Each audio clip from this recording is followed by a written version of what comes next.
Hello दोस्तों, आप लोग कैसे हैं। मैं आपका अपना सिंकरू सर और मेरा यूट्यूब चैनल सिंकरू क्लासेज में आपका स्वागत है।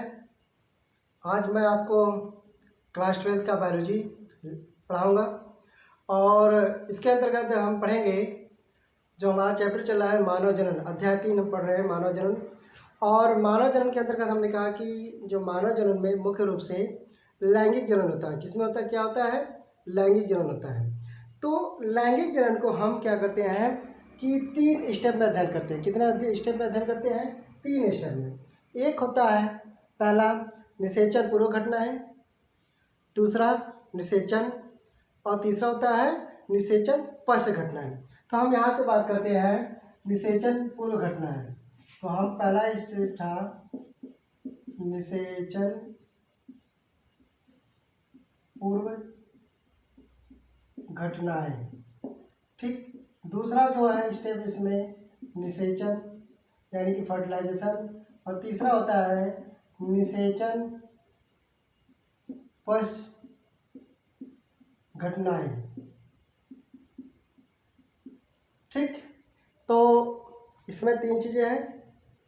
हम लैंगिक जनन को, मानव में लैंगिक जनन होता है। लैंगिक जनन का मतलब होता है कि जनन के लिए, संतान उत्पन्न के लिए नर और मादा दोनों जनन अंगों की आवश्यकता होती है। दोनों लोग की आवश्यकता होती है, नर और मादा की दोनों की आवश्यकता होती है। तो यहाँ पे लैंगिक जनन के अंदर 3 स्टेप में हम इसको अध्ययन करते हैं। पहला निषेचन पूर्व घटना है। तो निषेचन पूर्व की घटनाएं को हम 2 स्टेप में अध्ययन करते हैं। एक होता है युग्मक जनन, ठीक। दूसरा होता है युग्मक स्थानांतरण, ठीक, या युग्मक स्थानांतर।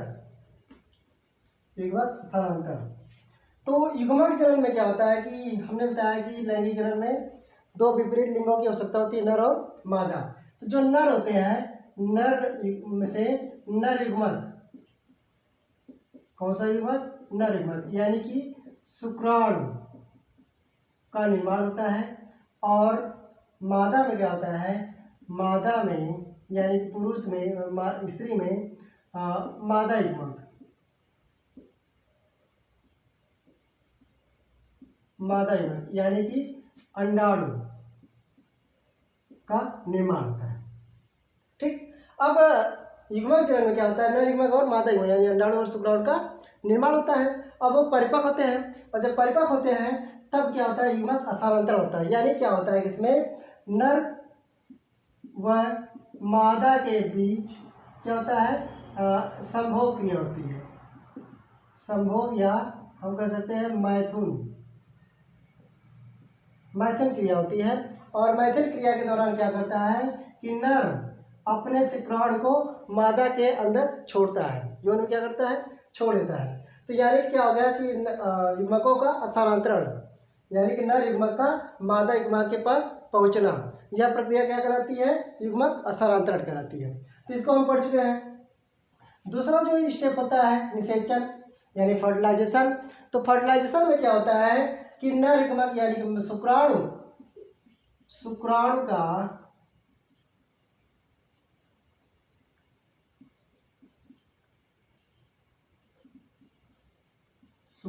का अंडाणु के साथ सन्निहित होना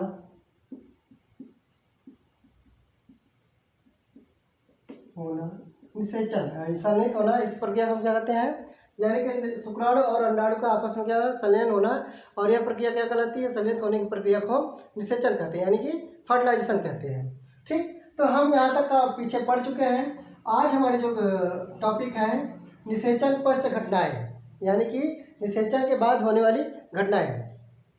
तो होता क्या है कि निषेचन के बाद जब घटनाएं होती है तो इसमें कुछ घटनाएं विशेष होती है जिसके बारे में हम जानना चाहेंगे।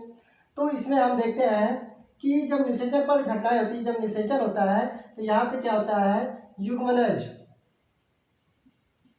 यानी कि हम कह सकते हैं कि जायगोट का निर्माण होता है। किसका निर्माण होता है, जायगोट का। युग्मनज यानी कि जायगोट का निर्माण होता है। जब जायगोट का निर्माण होता है यानी जब युग्मनज बनते हैं उसी समय क्या होता है कि लिंग का निर्धारण होता है। शिशु में शिशु का लिंग निर्धारण हो जाता है। क्या होता है भाई? शिशु का लिंग निर्धारण होता है। ठीक। अब क्या होता है कि इस युग्मज यानी जब युग्मज बनता है तो इसमें क्या होता है, शिशु के जो आने वाली संतान होती है उसका लिंग निर्धारण होता है। यानी कि आने वाली संतान लड़का होगा या लड़की होगी, इसका निर्माण का मतलब इसका निर्धारण कब होता है? युग्मज के दौरान होता है, जब युग्मज की प्रक्रिया होती है। तो इसमें होता क्या है कि एक बार हम थोड़ा सा समझाना चाहेंगे इसके बारे में। ठीक। तो यहाँ पे क्या होता है? नर और एक क्या होता है? मादा। ठीक। नर द्वारा जो होता है इसे हम क्या कहते हैं? मेल कहते हैं, इसे हम फीमेल कहते हैं। ठीक। तो नर जो होता है, नर से नर युग्मक का निर्माण होता है। यानी कि नर में क्या होते हैं? नर जननांग पाए जाते हैं। क्या होते हैं? नर में हम एक तरह से कह सकते हैं कि नर में नर जननांग होते हैं। जननांग, कौन सा जननांग? नर जननांग। ठीक। और मादा में मादा जननांग।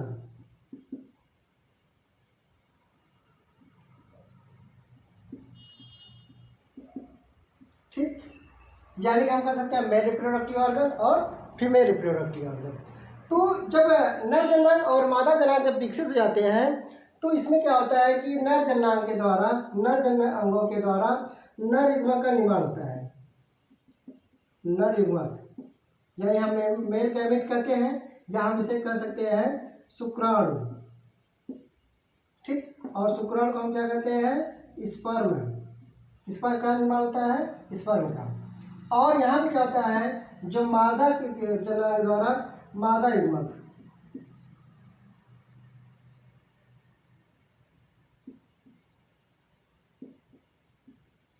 मादा युग्मक यानी हम इसे कह सकते हैं अंडाणु, इसे हम ओवम कहते हैं। ठीक। तो अब अंडाणु और जो शुक्राणु, अब देखिए जो होता है इनमें एक प्रत्येक शुक्राणु या प्रत्येक अंडाणु में 46 गुणसूत्र होते हैं। कितने गुणसूत्र होते हैं? 46 गुणसूत्र यानी क्रोमोसोम होते हैं। कितने क्रोमोसोम होते हैं? 46। तो 46 नर में भी होते हैं और 46 मादा में होते हैं। 46 कितने होते हैं? नर में और 46 मादा में होते हैं। जब इसमें निषेचन होने से पूर्व क्या होता है? निषेचन होने से पूर्व क्या होता है कि इनमें अर्धसूत्री विभाजन होता है। कौन सा विभाजन होता है? अर्धसूत्री विभाजन होता है। ठीक। तो अर्धसूत्री विभाजन के दौरान क्या होता है कि यहाँ पे गुणसूत्रों की संख्या क्या हो जाती है? आधी हो जाती है। यहाँ पे क्या हो जाएगा? गुणसूत्रों की संख्या आधी होती है। तो यहाँ पे हम देखेंगे कि होता क्या है कि इसमें जो नर में जो होते हैं 44 प्लस एक्स और वाई गुणसूत्र होते हैं। जो 44 गुणसूत्र होते हैं इसे हम अलिंग गुणसूत्र कहते हैं। क्या कहते हैं भैया? 44 गुणसूत्र को हम क्या कहते हैं?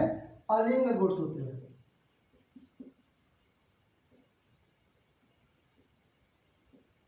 या हमसे हम कह सकते हैं अलिंग या कायिक गुणसूत्र। कौन सा गुणसूत्र? कायिक गुणसूत्र है। ठीक। और जो एक्स वाई होता है यानी कि जो 23वां जोड़ा होता है इसे हम क्या कहते हैं? लिंग गुणसूत्र कहते हैं। क्या कहते हैं इसे हम? लिंग गुणसूत्र कहते हैं, एक्स और वाई। इसमें जो होता है यहाँ पे 44 इसमें भी होते हैं प्लस 44 प्लस एक्स होते हैं। ठीक। 44 प्लस एक्स होते हैं। तो यहाँ पे हम देखते हैं कि यहाँ देखिए एक्स और वाई है और यहाँ पे एक्स है। यानी अगर नर में क्या होता है कि जो लिंग गुणसूत्र होता है यह विषम युग्मी होते हैं। कैसे होते हैं? विषम युग्मी होते हैं। और मादा में जो होते हैं क्या होते हैं? समयुग्मी होते हैं। यानी कि तो ये जो पेयर होता है दोनों क्या है? समान है। और यहाँ पे जो पेयर है दोनों क्या है? विपरीत है, एक दूसरे के विपरीत, इसलिए क्या होते हैं? विषम युग्मी। और ये क्या होते हैं? समयुग्मी। यानी क्या होता है कि अब 44 प्लस एक्स वाई यानी कि 46 हो जाएंगे। यहाँ पे 44 प्लस एक्स मादा में 46 गुणसूत्र होते हैं और पुरुष में भी 46 गुणसूत्र होते हैं। तो अब होता क्या है कि जब यहाँ पे जो होते हैं जब अर्धसूत्री विभाजन होता है तो गुणसूत्रों की संख्या आधी हो जाती है, यानी कि 22 प्लस एक्स जाती है। और ये नर में होता है। और मादा में क्या होता है कि मादा में क्या होता है? 22 प्लस एक्स होगा 8 और 22 प्लस वाई होगा। ठीक, इसमें क्या होगा कि 22 प्लस एक्स ये भी होगा और 22 प्लस एक्स ये भी होगा। तो दोनों क्या होगा 22 प्लस एक्स 22 प्लस एक्स। जब सलेनियन की क्या होगी, जब जाइगोट बनेगा तो ये आधा गुणसूत्र यहाँ से आता है, आधा गुणसूत्र यहाँ से। अगर मान लीजिए सपोज दैट ये गुणसूत्र जाता है, यानी कि 22 प्लस एक्स यहाँ से आ गया आधा गुणसूत्र और आधा गुणसूत्र यहाँ से आ गया 22 प्लस एक्स। तो इसमें देखिए दोनों ऑप्शन एक्स एक्स तो इसमें से कोई भी आ जाए, एक्स तो आएगा। देखिए अगर इसमें से एक्स आता है तो यहाँ से क्या हो जाएगा 44 प्लस एक्स और एक्स। तो यहाँ पे क्या होगा, हमने कहा कि अगर एक्स एक्स गुणसूत्र या क्या होते हैं, समयुग्मी होते हैं। तो आने वाले यानी कि किसमें होती है, मादा में होती है। तो यहाँ पे कह सकते हैं जो आने वाली संतान होगी क्या होगी, लड़की होगी। आने वाली संतान क्या होगी, पुत्री होगी, यानी कि लड़की होगी। अगर सपोज दैट यहाँ पर कि एक्स की जगह क्या हो जाएगा, 22 प्लस वाई आ गया और यहाँ पे 22 प्लस एक्स गुणसूत्र आ गए, तो यहाँ पे क्या हो जाएगा 44 प्लस एक्स और वाई। यानी कि ये जो होता है विपरीत युग्मी होते हैं, विषम युग्मी होते हैं। यानी कि विषम युग्मी किसमें पाए जाते हैं, पुरुष में पाए जाते हैं। तो यहाँ पे कह सकते हैं कि जो आने वाली संतान होगी वो क्या होगा, लड़का होगा। क्या होगा, आने वाली संतान जो पुत्र होगा, आने वाली संतान पुत्र होगा। तो हम यहाँ पे मुख्य रूप से कह सकते हैं कि जो लिंग का जो निर्धारण होता है यह पुरुष के वाई गुणसूत्र पर निर्भर करता है। किस गुणसूत्र पर निर्भर करता है, वाई गुणसूत्र पर निर्भर करता है। यानी कि क्या कह सकते हैं कि जो पुरुष होते हैं इनमें 50% एक्स गुणसूत्र होता है और 50% वाई गुणसूत्र होता है। तो इसमें से आने वाली संतान में वाई भी जा सकता है और एक्स भी जा सकता है। तो अगर एक्स जाएगा तो आने वाली संतान लड़की होगी और वाई जाएगा तो आने वाला संतान क्या होगा, पुरुष होगा। तो यहाँ पे कह सकते हैं कि जो लिंग का निर्धारण पुरुष के वाई गुणसूत्र पर निर्भर करता है। तो अगर वाई गुणसूत्र जाता है तो लड़का पैदा होगा, अगर एक्स गुणसूत्र जाता है पुरुष का तो लड़की पैदा होगी।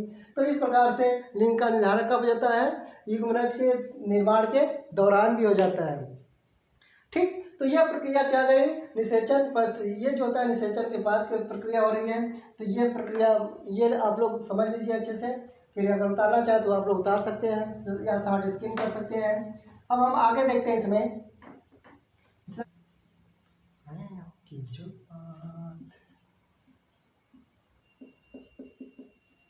भ्रूणीय परिवर्धन।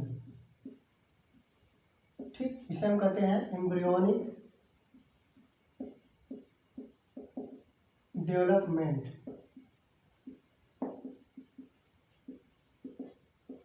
विकास, भ्रूणीय विकास कह सकते हैं या भ्रूणीय परिवर्धन कह सकते हैं। तो अब देखिए जब युग्मनज बन जाता है तो इसमें क्या होता है कि भ्रूणीय परिवर्धन की प्रक्रिया प्रारंभ हो जाती है।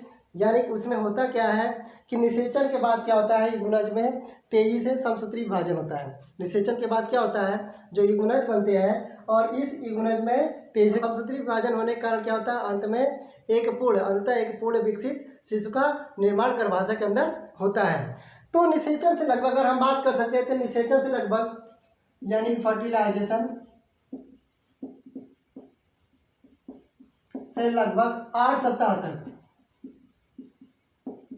ठीक 8 सप्ताह तक के युग्मनज को हम क्या कहते हैं, 8 सप्ताह के युग्मनज को हम भ्रूण कहते हैं। क्या कहते हैं भैया, भ्रूण कहते हैं, यानी कि एम्ब्रियो कहते हैं।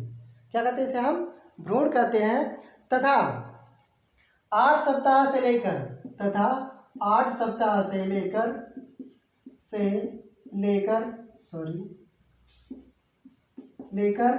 जन्म के पूर्व के समय तक, जन्म के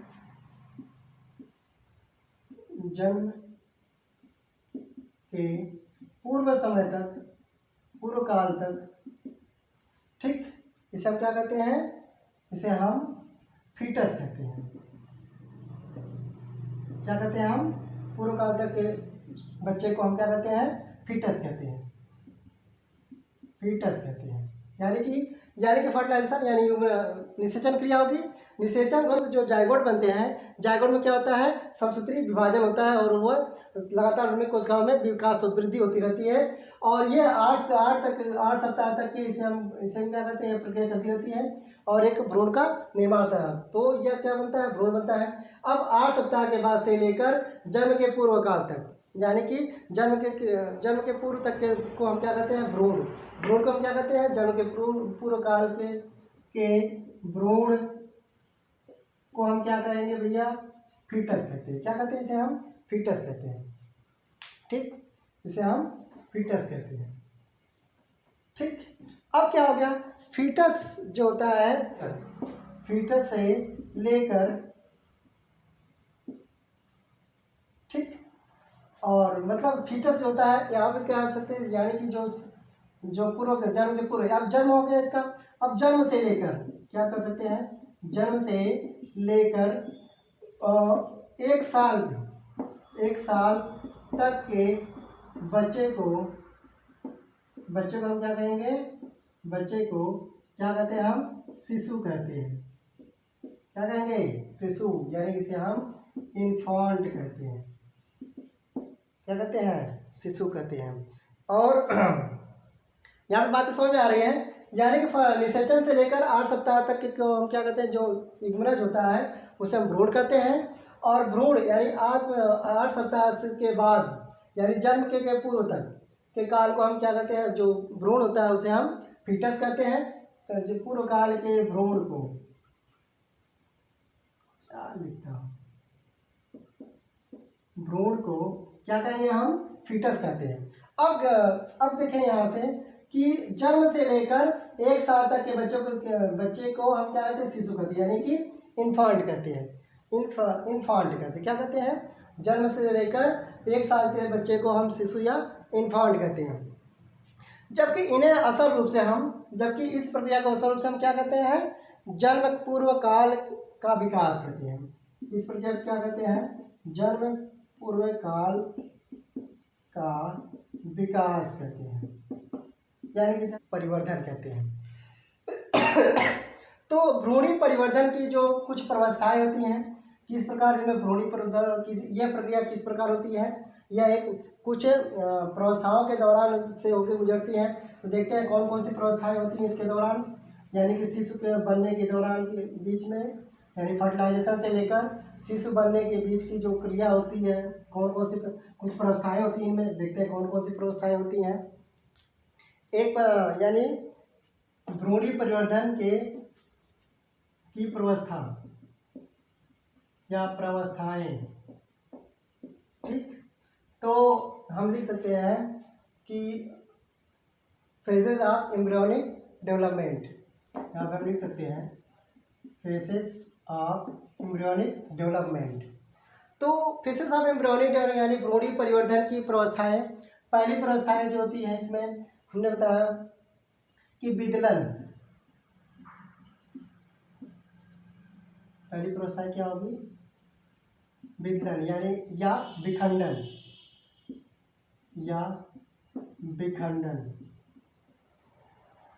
विदलन या विखंडन, इसे हम क्लीवेज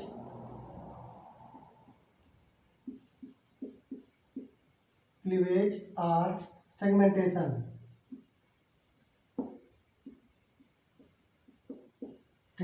ठीक।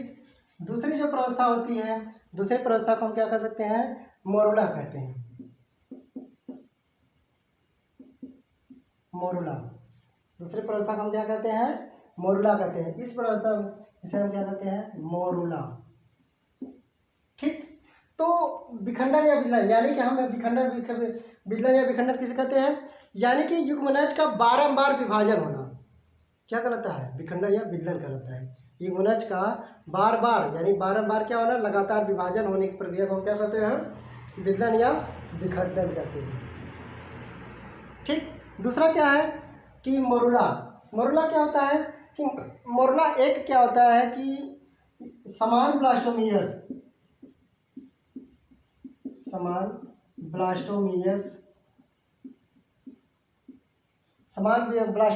से बना एक ठोस गेंद के समान रचना होती है।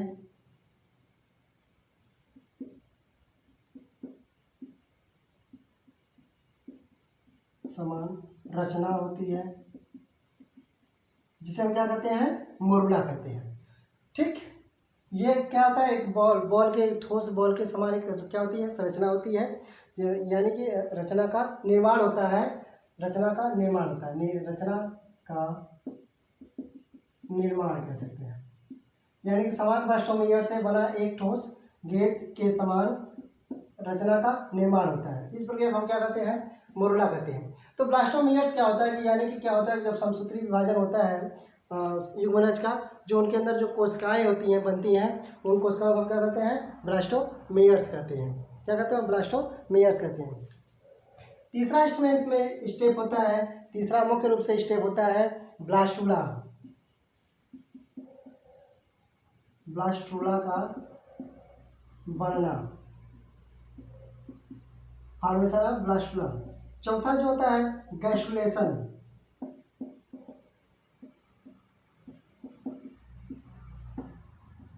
ठीक, यानी गैस्ट्रुलेशन में क्या होता है कि इसमें 3 प्राथमिक जन्म स्तरों का निर्माण होता है। यानी इसमें जर्म सेल का निर्माण होता है। जर्म सेल यानी जर्म सेल की वह क्वालिटी होती है कि वह ये कोशिका विभाजित होकर विभिन्न प्रकार के अंगों का निर्माण करती है।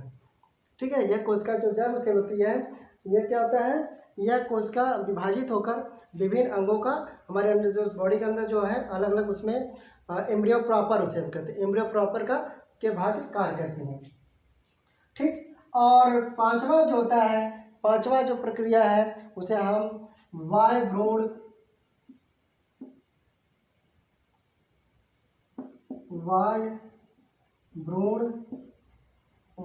का कलाओं तथा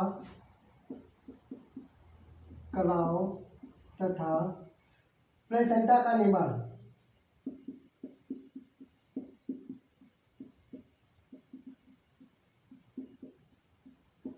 ठीक, तो पांचवा स्टेप जो होगा इसमें वाय भ्रूण कलाओं तथा प्लेसेंटा, यानी जो अपरा होता है, जो प्लेसेंटा होता है, जो जिसके माध्यम से बच्चे को माता से पोषण प्राप्त होता है, वह प्रक्रिया, वह एक नली का निर्माण होता है। उस नली को हम क्या कहते हैं, अपरा या प्लेसेंटा कहते हैं। ठीक, छठवां जो प्रोग्राम होता है, छठवां जो प्रक्रिया होती है, प्रवस्था होती है प्रसव एवं दुग्ध स्राव।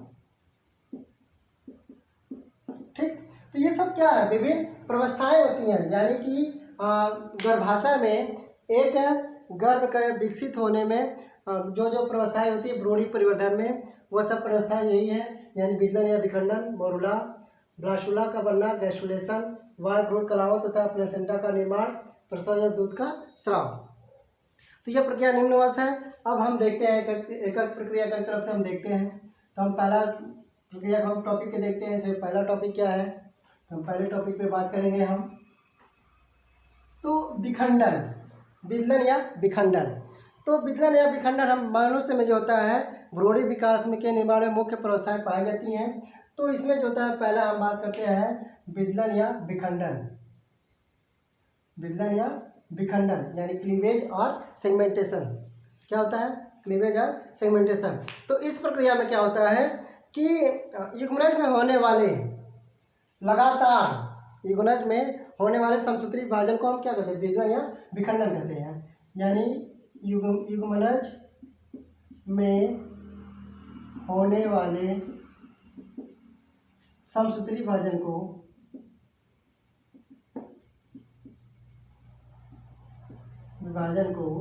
विदलन या विखंडन कहते हैं। विदलन या विखंडन कहते हैं।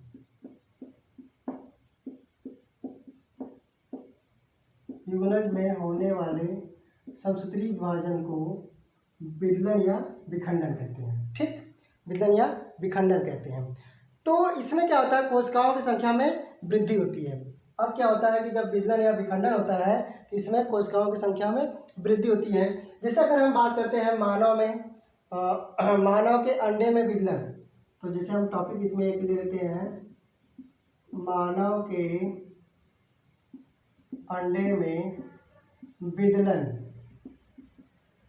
ठीक, तो मानव के अंडे में विदलन की कैसे होता है, तो देखिए ये जो प्रक्रिया होती है, विदलन की प्रक्रिया जो होती है, यह कहाँ पे होती है, डिम्ब वाहिनी में होता है। डिम्ब वाहिनी यानी कि अंड नलिका में होता है। अंड वाहिनी, डिम्ब वाहिनी, या हम जिसे फैलोपियन ट्यूब कहते हैं या फैलोपियन नलिका कहते हैं, और उस नलिका में क्या होता है कि विखंडन यानी निषेचन की प्रक्रिया, यानी निषेचन के लगभग 1 घंटे बाद। अब होता क्या है कि विलयन प्रक्रिया क्या होती है, डिम्ब वाहिनी होती है।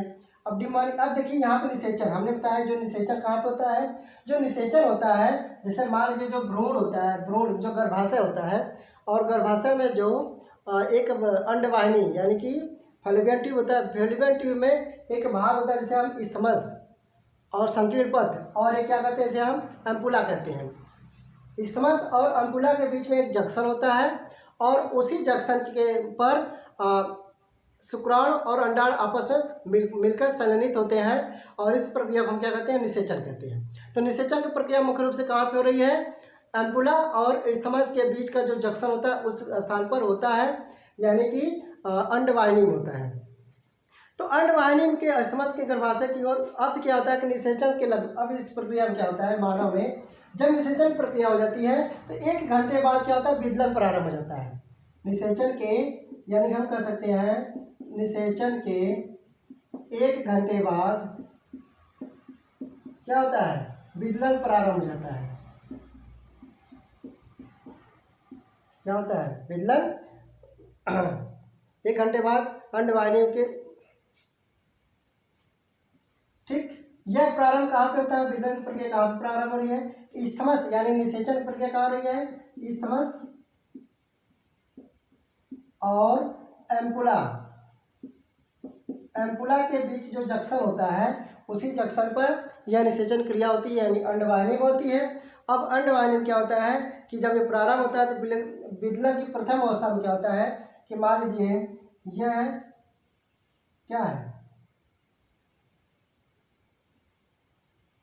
अंडाणु, निषेचित अंडाणु है, यानी हम इसे क्या कह सकते हैं, युग्मनज कह सकते हैं। क्या लिखता हूँ, एकदम बेकार युग्मनज, ठीक। जायगोट, तो जायगोट में क्या होता है कि इसमें स्पर्म होता है और अंडाणु होती है, इन दोनों के बाद निषेचन होता है। और निषेचन के बाद क्या होता है कि जब एक जायगोट बन जाते हैं, यहाँ पे जब जायगोट बनते हैं इसमें क्या होता है कि विभाजन होता है, समसूत्री विभाजन होता है। तो प्रथम समसूत्री विभाजन के दौरान क्या होता है कि यहाँ पे कोशिकाओं की संख्या कितनी होती है, 2 हो जाती है। क्या होता है, समसूत्री विभाजन में युग्मनज में 2 ब्लास्टोमियर्स में विभाजित हो जाता है, यानी जो युग्मनज होता है 2 ब्लास्टोमियर्स में विभाजित हो जाता है। इस प्रकार से या हम कह सकते हैं कि यह एक प्रक्रिया इस तरह विभाजित है, एक इसमें होता है एक इसमें, ठीक। तो यह क्या कहलाते हैं, ब्लास्टोमियर्स कहलाते हैं। इन कोशिकाओं को हम क्या कहते हैं, ब्लास्टोमियर्स कहते हैं। जो विभाजित अंडे होते हैं, जो युग्मनज होता है, इसे हम क्या कहते हैं, कोशिका होती है, इसे हम ब्लास्टोमियर्स कहते हैं। तो इस प्रकार जो प्रक्रिया होती है लगातार होती रहती है। तो एक के बाद दूसरा होता है, फिर थर्ड होता है, फिर फोर्थ होता है। तो यहाँ पे जब प्रत्येक बार जब विभाजित होता है तो यहाँ पे गुणसूत्रों की संख्या क्या होती है, बढ़ती जाती है। सॉरी, यहाँ पे कोशिकाओं की, यानी कि युग्मनज में ब्लास्टोमियर्स की संख्या क्या होती है, बढ़ती जाती है। जब प्रथम होता है तो वहाँ पे 2 बनते हैं, जब सेकंड होता है 4, 4 से 8 और 8 से 16। तो जब जिस युग्मनज में 8 से 16 कोशिकाएं बन जाती हैं तो उस अवस्था को हम क्या कहते हैं, मोरुला कहते हैं। उस अवस्था को क्या कहते हैं हम, मोरुला कहते हैं। उस अवस्था को हम क्या कहते हैं, मोरुला कहते हैं, ठीक। तो मनुष्य में विदलन की पूरी क्रिया जो होती है अंडवाहिनी में होती है, यानी कि हम कह सकते हैं मनुष्य में जो विदलन यानी कि जो विखंडन की प्रक्रिया होती है वो कहाँ पे होती है, केवल अंडवाहिनी में होती है। और जब यह कोशिकाओं में संख्या क्या हो जाती है, 16 ब्लास्टोमियर्स होता है, तो इसे हम क्या कहते हैं, मोरुला कहते हैं। जब यहाँ पे कोशिकाओं की संख्या कितनी हो जाती है, इस युग्मनज में कोशिकाओं की संख्या जब 8 से 16 के बीच में जाती है तो इसे हम क्या कहते हैं, मोरुला कहते हैं। क्या कहते हैं हम, मोरुला कहते हैं। तो अब हम देखते हैं मोरुला के बारे में, मोरुला क्या चीज़ होता है। तो थोड़ा सा मिटा के आप लोग देखते रहिए ध्यान से, बड़ा इंपॉर्टेंट टॉपिक चल रहा है भैया, और ये इम्पोर्टेंट आपके एग्ज़ाम के लिए बहुत ज़रूरी है, आ सकता है एग्ज़ाम में। तो दूसरी अवस्था जो होती है, प्रवस्था जो होती है, भ्रूणी परिवर्तन की दूसरी प्रवस्था होती है, जिसे हम क्या कहते हैं, मोरुला कहते हैं। मोरुला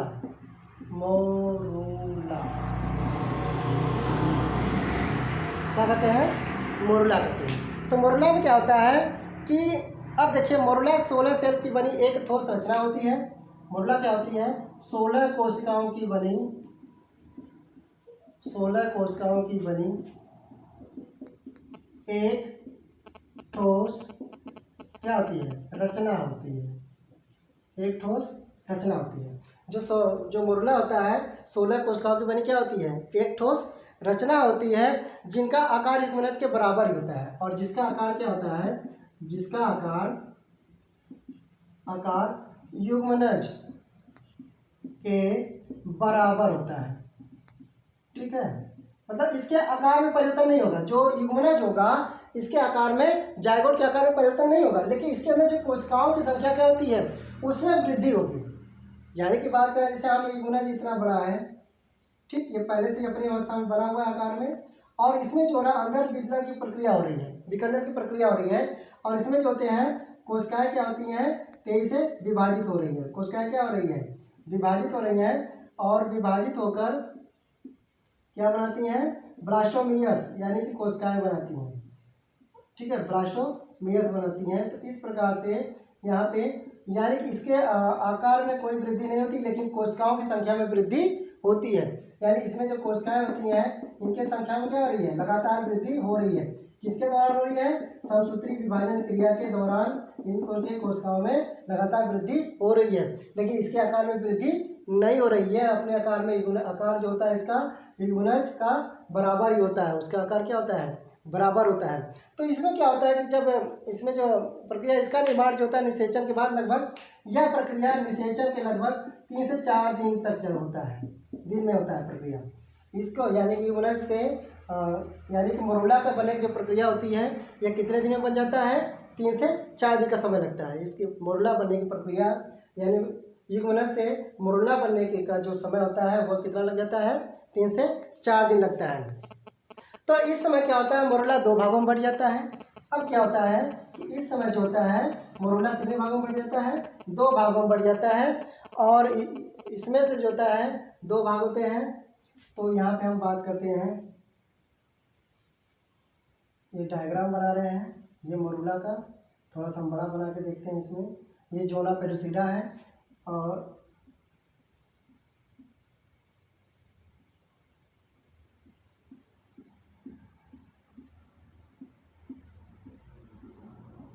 यह प्रक्रिया है। ठीक, और इसमें जो होता है अंदर बड़ी बड़ी कोशिकाएं बन रही हैं।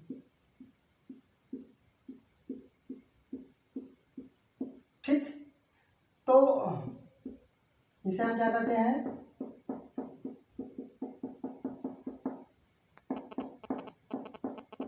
ये मोरुला का निर्माण हो गया भैया।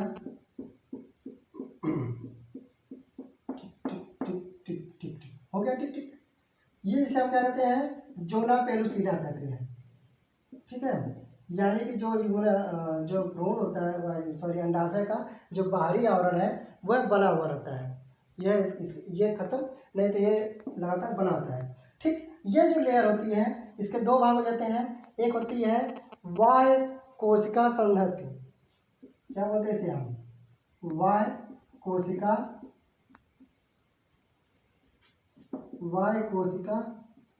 संहति।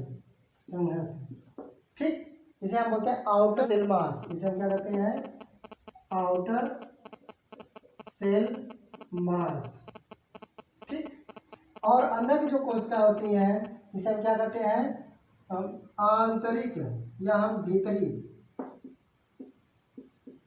भीतरी कोशिका संहति।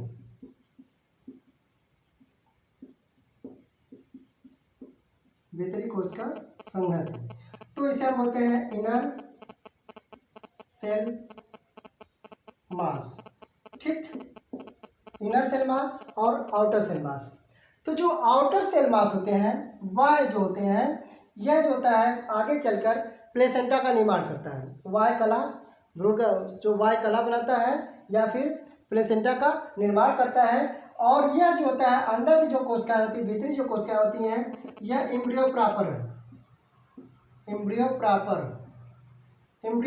का मतलब होता है कि, अब क्या होता है कि एम्ब्रियो प्रॉपर का मतलब होता है कि इसमें जो होते हैं ये कोशिकाएं आगे चलकर जर्म सेल, यानी ये क्या होती है, जर्म सेल होती हैं और आगे चलकर विभिन्न अंगों का निर्माण करती हैं।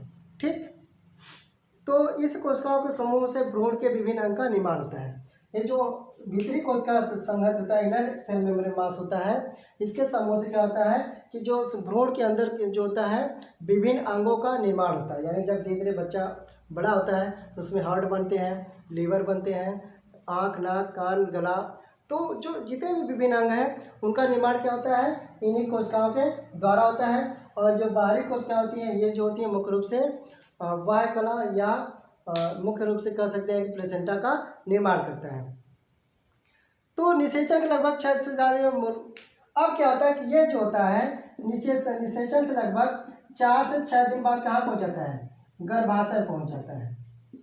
ठीक, यह प्रक्रिया को लगभग 3 से 4 दिन लग जाता है, 4 से और 5 से 4 से 6 दिन, 6 दिन बाद क्या होता है, मुरला जो होता है गर्भाशय में पहुँचता है। कहाँ पहुँचता है, गर्भाशय में। लेकिन जो इसमें जो जोना पॉलिस्यूडा है, यह जो अपारदर्शी जो आवरण है, यह अंडाशय पर अभी भी बना होता है। तो अब हम बात करते हैं, तो ये जो हो गया मुरला का स्टेज हो गया।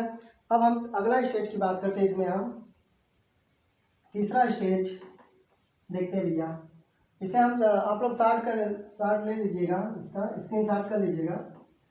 अब हम देखते हैं अगला तीसरा जो है ब्लास्टोसिस्ट।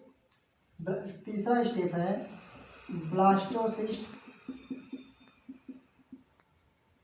ब्लास्टोसिस्ट या कोरक पुटी का निर्माण, या कोरक पुटी का निर्माण। ठीक, यानी कि फॉर्मेशन ऑफ ब्लास्टोसिस्ट।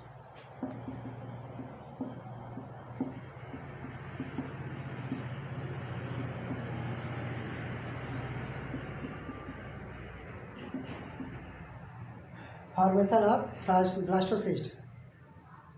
तो अब देखिए, अब हमने कहा कि 4 से 6 दिन बाद क्या होता है, या 5 से 6 दिन बाद जो मोरुला होता है यह गर्भाशय में पहुंच जाता है और गर्भाशय में पहुंचकर तैरने लगता है।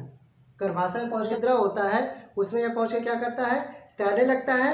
और 3 दिन तक पोषक तत्व का अवशोषण करता है। ये जो मोरुला होता है लगातार 3 दिन तक, यानी कि क्या प्राप्त करता है या अवशोषित करता है। और इन पोषक तत्वों को हम क्या कहते हैं, गर्भाशय दूध कहते हैं। इन पोषक तत्वों को हम क्या करते हैं, यानी कि कहने का मतलब सीधे सीधे बात यह है कि जो मोरुला होता है ये गर्भाशय में पहुँचकर गर्भाशयी द्रव में तैरने लगता है और 3 से 4 दिन तक वह क्या करता है, वहाँ से पोषक प्राप्त करता है। और जो जिसे वो पोषक के रूप में ग्रहण करता है मोरुला, उसे हम क्या करते हैं, गर्भाशयी दूध कहते हैं। गर्भाशय दुग्ध क्या कहते हैं, गर्भाशय दूध कहते हैं, यानी कि यूटेराइन मिल्क कहते हैं। यूटेराइन मिल्क कहते हैं, क्या कहते हैं हम, यूटेराइन मिल्क कहते हैं।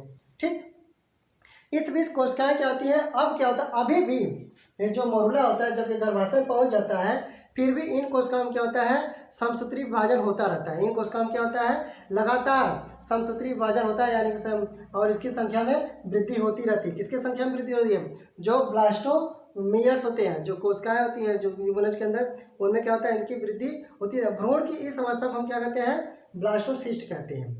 इस भ्रूण की इस अवस्था को हम क्या कहते हैं, ब्लास्टो। जैसे हमने कहा कि यह कहाँ पहुँच जाता है, गर्भाशय में पहुँच जाता है। ठीक, अब ब्लास्टोसिस्ट का जो निर्माण होता है, अब इसमें क्या होता है, लगातार कोशिकाओं की वृद्धि होती रहती है। ठीक, इसमें जो होता है लगातार कोशिकाओं क्या होती है, वृद्धि होती रहती है। यह प्रक्रिया ठीक, यह प्रक्रिया हो रही है भैया।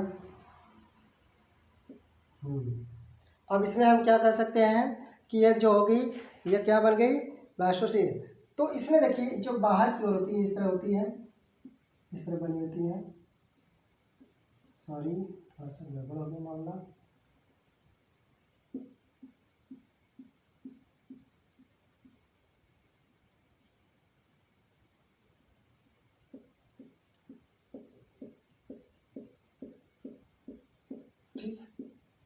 प्रोस्थम आ जाता है और इसे हम क्या कहते हैं, जो बाहरी संगत होती है, यानी जोना प्रिसिडा यहाँ पे खत्म हो जाता है और जो बाह्य कोशिका संगत होती है, ठीक है, ये क्या होती है, बाह्य कोशिका संगत, ठीक। और इसे हम क्या कहते हैं, ट्रोफोब्लास्ट कहते हैं, ट्रोफोब्लास्ट, क्या कहते हैं इसे हम, ट्रोफोब्लास्ट कहते हैं, क्या कहते हैं इसे हम, ट्रोफोब्लास्ट कहते हैं, ठीक। और इसके अंदर की जो होती है, यहाँ जो होती है, इसे हम क्या कहते हैं, एम्ब्रियोनिक लोब कहते हैं,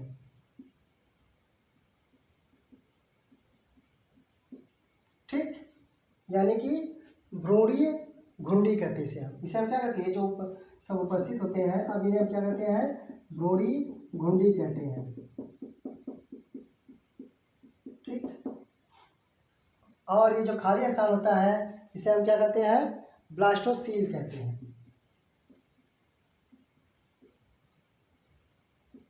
क्या कहते हैं, रिक्त स्थान को, जिसमें रिक्त स्थान होते हैं इसे हम क्या कहते हैं, ब्लास्टोसील कहते हैं। तो इसमें होता क्या है कि जो अगर हम बात करते हैं इसमें कोशिका का भीतरी संगत की हम बात कर रहे हैं, जो भीतरी संगति है इसे हम क्या कहते हैं, इसे हम कोशिका का, या हम कह सकते हैं भीतरी, अरे क्या लिखा, भीतरी संगत कोशिका संगत, कोशिका संगति, भीतरी कोशिका संगति, ठीक। अब क्या होता है इसमें भीतरी कोशिका संगत में क्या होता है कि कोशिका संगत एक क्या होता है, एक और ध्रुव पर आ जाते हैं, जो कोशिका संगत होते हैं यह ध्रुव के एक और आ जाते हैं, क्या हो जाते हैं, ध्रुव के एक और आ जाते हैं और घुंडी के रूप में, और इसमें क्या होता है, ध्रुव पर एक छोटी घुंडी के रूप में दिखाई देती है, क्या दिखाई देती है, एक छोटी घुंडी के रूप में दिखाई देती है, जिसे हम भ्रूणीय घुंडी कहते हैं, यानी कि इसे हम एम्ब्रियोनिक लोब कहते हैं, इसे हम क्या कहते हैं, एम्ब्रियोनिक लोब कहते हैं। अब क्या था, इस घुंडी के भ्रूण इस घुंडी से क्या बनता है, भ्रूण बनते हैं, इसी घुंडी से क्या होते हैं, जो एम्ब्रियोनिक लोब होता है इससे क्या होते हैं, भ्रूण का निर्माण होता है, ठीक है। तो ब्लास्टोसिस्ट के जिस छोर पर भ्रूणीय घुंडी लगी होती है, ब्लास्टोसिस्ट के जिस छोर पर, इस छोर पर भ्रूणीय घुंडी लगी होती है उसे हम क्या कहते हैं, सक्रिय छोर कहते हैं, क्या कहेंगे उसे हम, सक्रिय छोर कहते हैं, सक्रिय ध्रुव कहते हैं। और जिस छोर पर भ्रूणीय घुंडी नहीं होती है उसे हम क्या कहते हैं, अक्रिय ध्रुव कहते हैं, क्या कहते हैं इसे हम, अक्रिय ध्रुव कहते हैं। तो इस तरह से हम ब्लास्टोसील, ठीक, और ब्लास्टोसील का निर्माण होता है, इसमें ब्लास्टोसिस्ट या कोरापुटी का निर्माण होता है, इस प्रक्रिया के अंतर्गत ब्लास्टोसिस्ट या कोरापुटी का निर्माण होता है। बाकी का हम जो आवरण दिखाई दे रहा है, इसे बाहर की जो होती है इसे हम क्या कहते हैं, ट्रोफोब्लास्ट कहते हैं, क्या कहते हैं इसे हम, ट्रोफोब्लास्ट कहते हैं। और ये जो ट्रोफोब्लास्ट होती है यह चपटी कोशिकाओं की बनी होती है, कैसी कोशिकाओं की बनी होती है, जो ट्रोफोब्लास्ट होते हैं यह चपटी कोशिकाओं के बने होते हैं। और इनके जो भ्रूण प्रॉपर, यानी कि जो में कोई मतलब भ्रूण प्रॉपर बनाने में, यानी कि जो भ्रूण का जो विभिन्न अंग जो बनते हैं भ्रूण के अंदर, उनको बनाने में इनका कोई योगदान नहीं होता है। यह केवल यह केवल प्लेसेंटा को बनाने में भाग लेते हैं, साथ ही साथ यह भ्रूण को पोषक तत्व लाने का कार्य करते हैं, यानी भ्रूण को पोषक तत्व प्रदान करती हैं। ये क्या करती है, यह भ्रूण को पोषक तत्व प्रदान करती है। इसे हम क्या कहते हैं, ट्रोफोब्लास्ट, यानी कि ब्लास्टोसिस्ट या कोरापुटी का यह निर्माण हो गया। तो बाकी का हम अगले वीडियो में लेके आएंगे, तब तक के लिए धन्यवाद। इसमें और भी अवस्थाएं हैं, जो हम एक भ्रूण कैसे बनता है, शिशु का निर्माण किस प्रकार होता है, किस प्रकार अंगों का निर्माण होता है, इसके लिए हम आगे आएंगे। तब तक के लिए धन्यवाद।